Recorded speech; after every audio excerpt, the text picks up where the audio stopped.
Sobat Fotografi, balik lagi bersama gua Yudi Sukmawijaya dalam acara ngobrol fotografi di Kopi Halaman. Okay. Ngopi di halaman. Ngopi di halaman. Kali ini kita bersama narasumber Bang Chandra. Buat teman-teman di dunia dokumenter mungkin nggak asing dengan Bang Chandra. Bang Chandra ini profilnya adalah salah satu fotografer sport di Indonesia. Untuk lebih lanjutnya kita langsung tanya aja langsung ke Bang Chandra. Bang Chandra, gimana kabar Bang? Sehat? Alhamdulillah sehat, Yud. Oke. Sehat ya, Yud? Sehat, alhamdulillah. Alhamdulillah. Salam sehat teman-teman. Oke. Hari ini sekarang ini kegiatannya apa Bang? Hari ini kegiatannya adalah saat pandemi kita lebih banyak bersemedi dan ngarang lagu sebenarnya. Karena semua job juga cancel dengan menyesuaikan kondisi sekarang ini. Saat ini kita selalu berinovasi aja, apapun pekerjaannya, yang penting tidak ngerugiin orang lain, terus bergerak. Oke.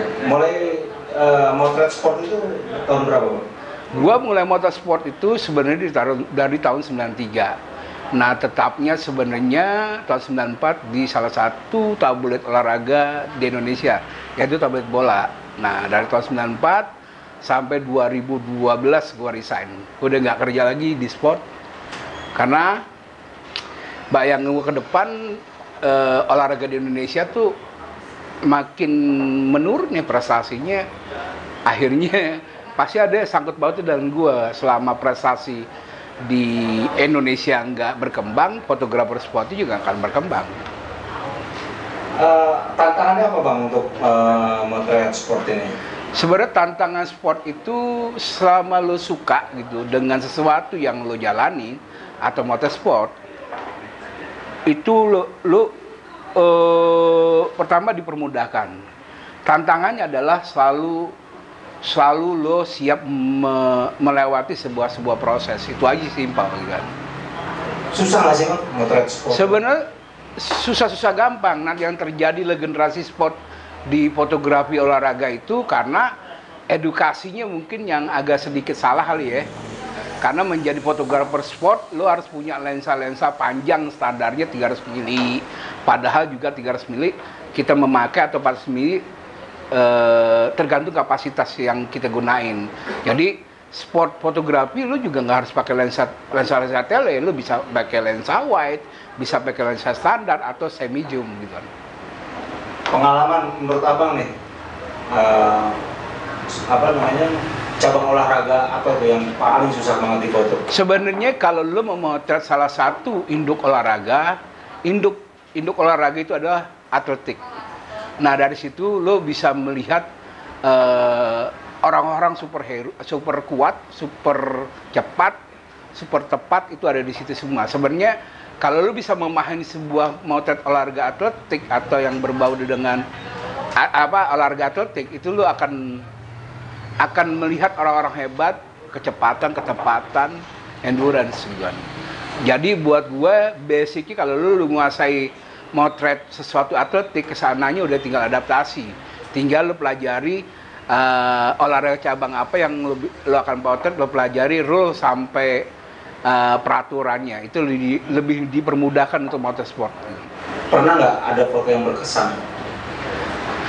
Foto yang berkesan sebenarnya sih buat gue terlalu standar sih ya. Nah, buat gue bagaimana foto itu buat gue coba menciptakan menjadi image value.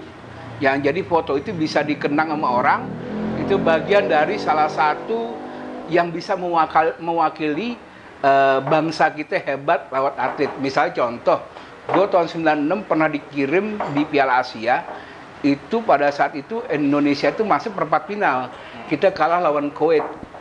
Posisi kalahnya itu 3-2. Nah, pada saat menciptakan gol-gol Indonesia ke gawang Kuwait itu buat gue sensasional. Pertama golnya Roni Wabia, dan kedua disusul golnya Widodo Ciputro, tendangan salto dari sayap kanan dipassing dari Roni Wabia terjadi gol salto. Nah, itu golnya Widodo itu menjadi gol terbaik di Piala Asia dan akhirnya sepanjang masa. Kemarin tahun ini pandemik Widodo terpilih menjadi gol terbaik sepanjang masa di Piala Asia. Dulu kalau boleh tahu jersey-nya apa, Bang? Gear. Iya. Gear itu Gerinda. Alatnya. Alat buat gue sih sebenarnya lebih lo memakai alat bagaimana lo mengetahui apa yang lo akan pekerjakan atau apa yang lo kerjakan. Jadi buat gue yang paling penting adalah orang di belakang layar itu dulu, orangnya dulu gitu. Jadi orangnya, yang penting seorang fotografi itu harus lo punya wawasan yang luas gitu kan. Biar karya lo tidak terlalu monoton. Jadi gue gearnya macam-macam sih. Ada merek A, B, dan C gitu kan. Tanya Bang, nggak apa-apa ya. Ya pada saat itu gue pakai tahun 93 itu tahun 96 itu pakai Nikon. Lensa pakai 400 mili, zaman itu film, Yud. Jadi pakai film dulu, kita bawa film tuh banyak, asanya ada 3 asa ya.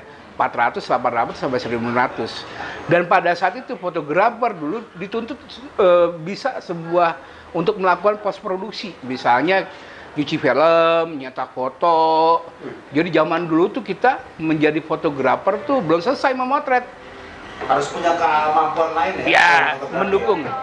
Silakan. Wih, enak nih kayaknya kopinya nih. Alhamdulillah. Alhamdulillah. Nih kopi di halaman nih. Kita seruput dulu nih, teman-teman. Sorry teman-teman. Fotografinya. Aduh, mantap jiwa. Rasanya Apa? gimana, Bang? Kopi. Berarti kalau jadi fotografer zaman dulu tuh zaman bala. Zaman bala. Zaman bala. Selain punya kemampuan memotret, dituntut harus punya kemampuan lain ya. Kayak Ya, sebenarnya bukan kemampuan lain. Jadi jangan pernah putus lo kalau hobi lo menjadi fotografer itu lo nggak putus ilmu yang lain. Nah, ilmu yang lain ada sebuah proses menjadi gambar gitu kan. Nah, itu tetap harus pelajari. Pada saat itu buat gua bukan sesuatu yang susah zaman dulu, tapi itu memang zamannya memang harus begitu. Jadi nggak pernah gua lebay-lebarin, wah susahan zaman gua, enggak. Itu sebuah proses yang membuat gue menjadi sekarang ini. Jadi pada saat dunia ini berubah jadi digital, buat gue lebih dipermudahkan gitu kan. Ya kan zaman sekarang kan jelas ya, kamera udah canggih, ya kan. Jadi untuk motret sport fotografi itu ada fasilitas continuous yang bisa sampai berapa kali sekali ngecek. Nah, yang gue mau tanya ini, waktu zaman lu dulu waktu pakai film, lu motret kan pakai roll film kan 36 tuh. Nah, untuk motret bola, lu bisa ngabisin berapa roll? Nah, biasa kalau lagi moodnya ada itu bisa sampai 4 sampai 5 roll. Ya dikit dong berarti, Mas. Ya sebenarnya nggak dikit, zaman itu kan kita buatan mikir, Yud. Jadi bagaimana dengan kapasitas 36 itu bisa mendapat gambar yang bagus dan nggak perlu diedit, jadi edit nanti ya, pada saat artinya kalau di zaman digital ini kan untuk mendapatkan momen-momen terbaik kan nggak terlalu susah ya. Kalau buat gue bukan nggak terlalu susah. Sekarang ini zaman digital ini dipermudahkan, gitu kan. Jadi buat gue nggak ada gap ya buat gue ya. Jadi buat gue dari era konvensional digital buat gue sangat dipermudahkan banget sekarang. Dulu kita ngirim agak susah pakai daring line telepon internasional atau lokal. Kalau sekarang kan semua regional misalnya. Prosesnya Bang gimana, Bang? Waduh, Ruth, proses sebenarnya panjang sih. Kalau umpama dulu kita motret ke luar negeri itu tuh di lapangan bisa ketemu sesama fotografer satu Indonesia. Pas pulang dari lapangan kita nggak pernah ketemu karena sibuk masing-masing. Film, misalnya toko cuci film tutup, kita nyuci sendiri. Nah, salah satu kamar hotel itu kamar mandi buat jadi kamar gelap. Itu yang bikin kamar gelapnya ente sendiri? Lah ya tuh improvisasi, jadi intinya apapun. Diomelin sama orang hotel? Diomelin kalau ketahuan. Tapi intinya kan, tapi itu jadi kebiasaan ya. Jadi intinya bukan akal-akalan. Bagaimana kita bisa survive gitu kan, dan bisa mengirim hasil karya kita buat mengabarkan ke Jakarta atau untuk mewakili suara Indonesia gitu kan. Gitu Yud. Terus ada mungkin banyak nih ya teman-teman yang di dunia fotografi khususnya sport ya, gitu loh. Sekarang ini kan lagi tren nih motret apa? Motret sepeda. Iya. Lagi tren sepeda segala macam. Ente ada masukan nggak? Gimana memotret sepeda yang baik? Sebenarnya kalau mau trade sepeda, misalnya sepeda road hobi itu lebih mudah. Tapi kalau mau trade sepeda yang berbau kompetisi itu agak sulit. Kenapa? Kita harus tahu regulasinya. Yang pertama, misal contoh kan, kalau misalnya sepeda road kompetisi kan ada yang menandakan berapa jagoan di situ, menandakan orang tercepat, orang yang jago dalam setiap etape, ada juga orang yang jago tanjakan. Nah, itu bisa dikategorikan dengan jersinya. Misalnya juara etape, yellow jersey. Misalnya kalau juara tanjakan, polkadot. Kalau speed, green jersey. Jadi, di setiap balap sepeda kompetisi yang menandakan jago itu dengan jersinya itu. Gimana caranya biar motret yang bagus? Nah, cara motret yang bagus sebenarnya... Sepeda itu enaknya dibikin pending kah? Ataukah dibikin suasananya? Nah, makanya kan bagian kategori sport itu kan berbeda-beda, Yud. Jadi, makanya jangan sampai berasumsi bahwa menjadi fotografer sport, jangan menandakan harus punya lensa panjang. Mesti contohnya 300 mili. Motor sepeda mungkin nggak kepake loh, karena setiap hari selalu moving, berjalan tiap hari, beda etape, beda jarak. Nah biasanya setiap panitia itu menyediakan fotografer untuk difasilitasi naik motor.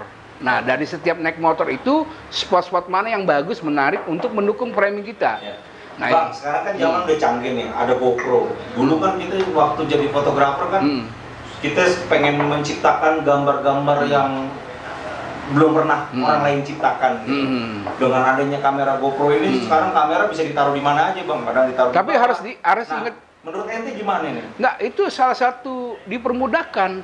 Nah, buat gue tuh sangat bersyukur banget zaman sekarang udah punya kamera GoPro yang konsepnya video tapi capture-nya bisa jadi still foto gitu kan. Kan? Itu syukur Allah. Tinggal kalau pakai fotografer sport, kalau berpikir tentang freeze action atau stop motion, kelar Yud, gitu kan.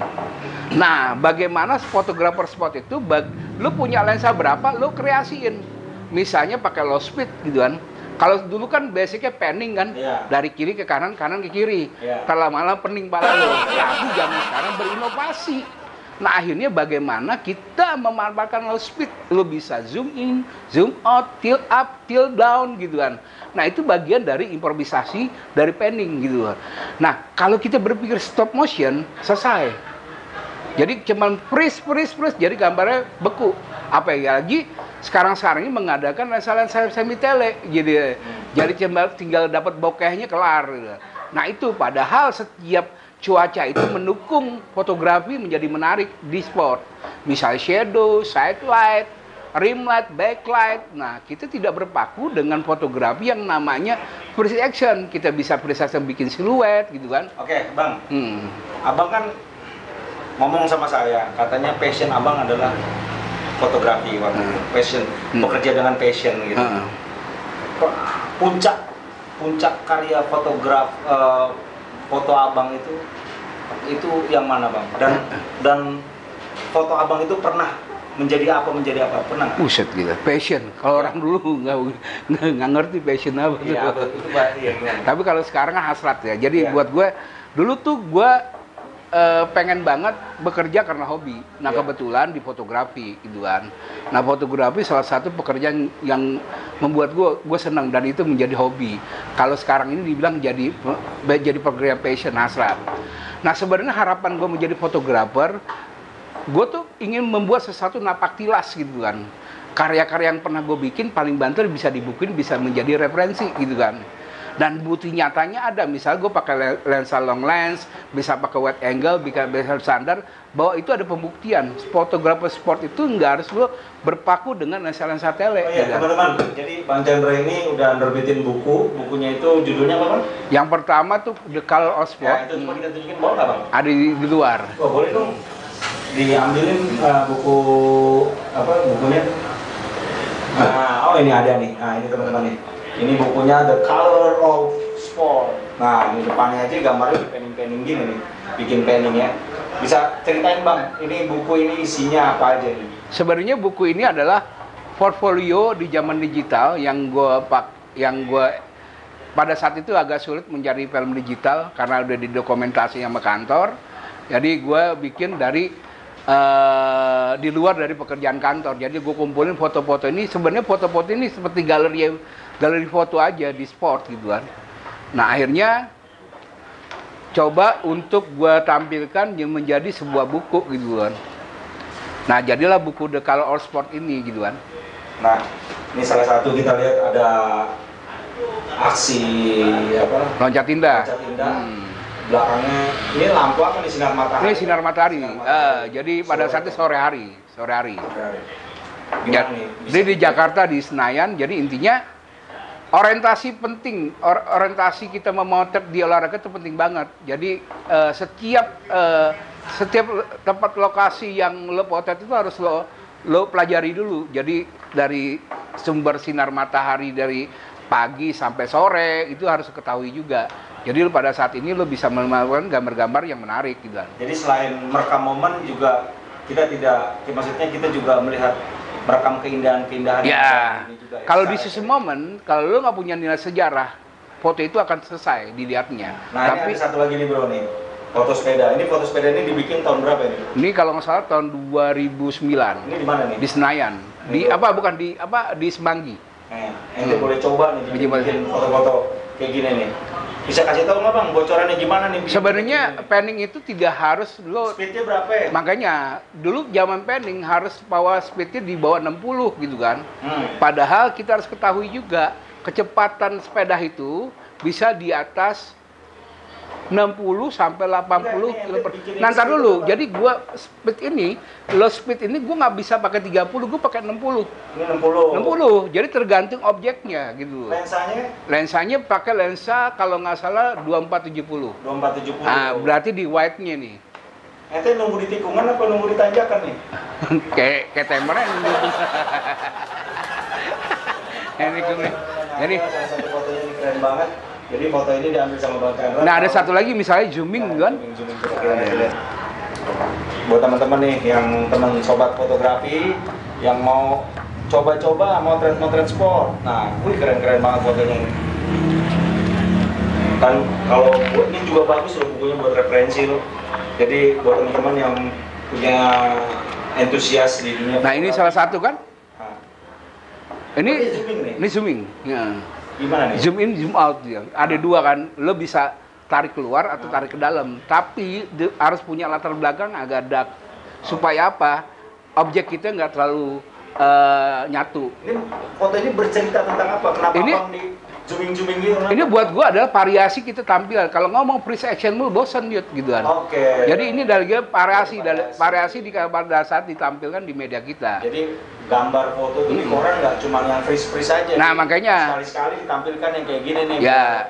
Biar lebih. Nah satu juga akhirnya ya kan foto ini menjadi sebuah feature yang bisa dilihat kan. Kalau output fotografi ada 5 poin yuk.